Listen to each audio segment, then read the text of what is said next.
Slap some bacon on a biscuit and let's go. We're burning daylight. Welcome to the Frontier Freedom Hour with Jeff Hunt. Sponsored by Centennial Institute at Colorado Christian University. Now, here's Jeff Hunt. Friends, welcome to another beautiful weekend. Celebrating faith, family, and freedom on the Frontier Freedom Hour. My name is Jeff Hunt. I'm the chief wagon boss of this operation, running the board for us. As always, Michael Geronimo Arpaio, getting it done the first time, every time. I look at him and he's just sitting there, everything moving quick, but it always comes out, sounds perfect.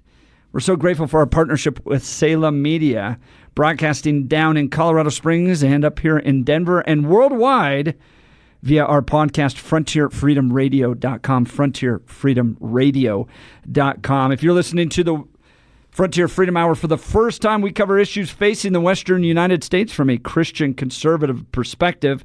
We're thankful we're not getting all the government we are paying for, and that's what we're going to be talking about again this week. You probably didn't hear about this, but your pocketbook definitely will. The mainstream media hiding it, of course. They don't want you to know that this is coming in. It's called Regulation 28. All right. Here is the press release that came from the state of Colorado on Regulation 28. Colorado establishes new standards for large buildings to use less energy, reduce costs for owners and tenants. My goodness, that sounds great for everybody. We're going to use less energy. We're going to reduce costs for owners and tenants. And of course, the devil is always in the details. This is a scheme cooked up by the government. Massive regulations coming down on property owners, forcing them to abide by really just standards that they have made up with regards to green energy and pollution and those types of things. Just kind of picking a number. We want you to reduce your energy consumption, your CO2 emissions by this amount. Why that amount, they don't really say, but it's got to be this amount. And for you to do so, you've got to retrofit your entire building now.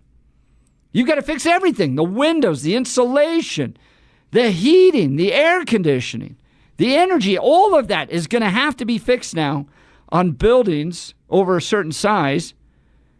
And is the government going to pay for it? No. The government is not going to pay for that. You are going to pay for it because business owners don't just assume costs. They pass costs on. So apartment rent is going to get more expensive. Building leases are going to get more expensive. Anything associated with a building over the size, I believe, of 80,000 square feet is now, 8,000 square feet, not 80. Or that's 8,000 buildings over 50,000 square feet. My apologies. This is 8,000 buildings in Colorado, mostly commercial, multifamily public buildings over 50,000 feet or larger are now going to have to assume all these costs and then pass it on to the consumer. So everything, folks, everything is going to continue to get more expensive in this state. And yes, they promise that it's going to actually reduce costs because we're not going to be using that much energy. But I will ask you this question. At what point anywhere ever has the government reduced your costs on anything? It doesn't happen. So to help us figure this all out on the show today, Kevin Lundberg, former member of the Colorado House of Representatives and Colorado Senate. He sits on the board of Colorado Christian University, the esteemed Wall Street Journal ranked university here in Colorado. Senator Lundberg, thanks so much for joining us. Well, Jeff, it's a pleasure to be with you. All right. Are you excited to pay more money as a result of Regulation 28? You were the one that opened my eyes to this. So explain this a little bit to us. Well, you got some of the particulars right there, but there's a whole lot more to be considered as well. It comes from legislation that occurred back in 2021. That was House Bill 1286 concerning energy performance for buildings. Now, it does deal with larger buildings, that is 50,000 square feet or more. It has a couple of exceptions. One is for, quote, agricultural buildings, which are big buildings like that in ag are rather rare unless you have what they call a grow operation for marijuana. But, so they exempted them. And they also, well, let's see, let me tell you who they are covering. Because, yeah, commercial buildings, but that's pretty wide swath, because it's any building, 50,000 square feet or more, a public building, a private building, an apartment building. I was just talking to somebody last night, and they are on the board for a nonprofit group called House of Neighborly Services in Loveland, Colorado. And he told me they're 54,000 square feet in their building. And this is an incredible nonprofit that lets out their spaces to other nonprofits, a lot of just community organizations or pro-life groups or just anybody. It's a faith-based organization. That building's 54,000 square feet. So this is what they're going to have to do. They're going to, and it's already built. It's not for new construction. It's for any building of that size. Any building. I mean, this could be a building that's 100 years old. Oh, absolutely. Unbelievable. Absolutely. And what it has to do, now the way they define it is they say that they must reduce their energy consumption by 7% by 2026 from the 2021's energy standards that they established. Or I should say, and by 2030, they have to reduce that to, they don't really say energy consumption. They measure this in what they call greenhouse gas emissions, which means carbon dioxide. Okay? And yet, that has to be reduced by 7% by 2026 and then 20% by 2030. Well, if you have a gas-fired furnace, that essentially means you've got to get rid of that and convert your entire operation to electric power. And you've got to insulate and do other things to try to fix that. But like this one building I'm telling you about, they built it maybe 5 to 10 years ago. So it's built to pretty high standards. But I'll bet you anything, it's got a gas-fired furnace in it. And that's going to have to go. And that's the intent of this, is to get rid of the use of petrochemicals. That means natural gas, or not too much in this part of the world, but sometimes fuel oil or something like that is used.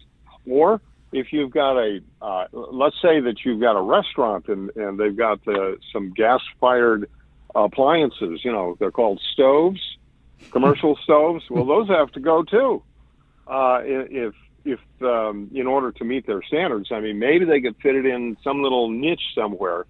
But this is designed to get rid of the use of any petrochemicals in your big building.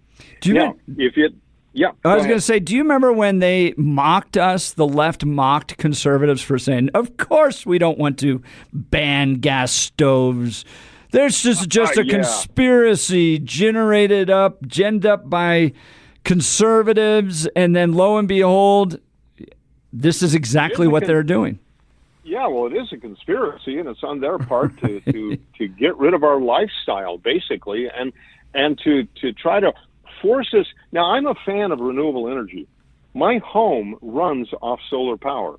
I designed that back in the 1990s and built the home back then. Such a hippie. Yeah, well, it wasn't very popular back then. I want to tell you, the electrical inspector, he had a hard time, and I was doing everything they were telling me. In a long story, I could tell you on that. But I appreciate renewable energy. I also understand what it does and what it cannot do. And I'll tell you what it cannot do. It cannot replace our base energy requirements. Now, this is on top of other rules that have already been made to eliminate coal-fired electric utilities by 2030 here in Colorado. So, kind of get this picture.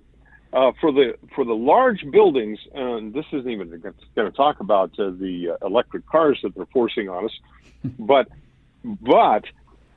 by 2030, all these big buildings are going to have to convert to electrical energy for heating purposes. At the same time, they're shutting down most of our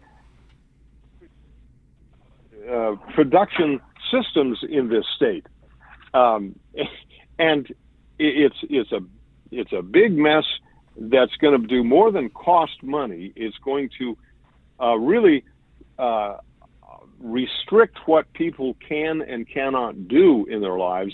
And if you want to look at this at a global scale, because they're doing this all over the world in one form or another, it is going to jeopardize the very existence of millions, if not billions, of people.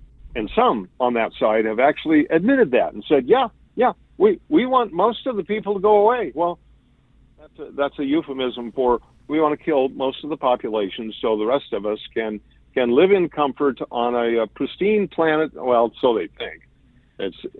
They're going to discover that it's going to be a very dismal and dark and dreary land if they really do get their way. Anyway, this is a big deal that's happening. Oh, and it applies to public buildings too. However, I was reviewing the bill just this morning in prep for this, and I discovered that there's this little caveat for public buildings. Oh, we're gonna get into this in a second. We're up against a commercial break. We're talking with Senator Kevin Lundberg, former member of the Colorado House of Representatives and Colorado Senate, who sits on the board of Colorado Christian University, about Regulation 28. You didn't hear of this, and there's a reason why they're pushing this through quietly, but it's going to drive all of your costs up and make Colorado a worse state. I guarantee it. We'll cover this and more when we return. You're listening to the Frontier Freedom Hour, sponsored by the Centennial Institute at Colorado Christian University.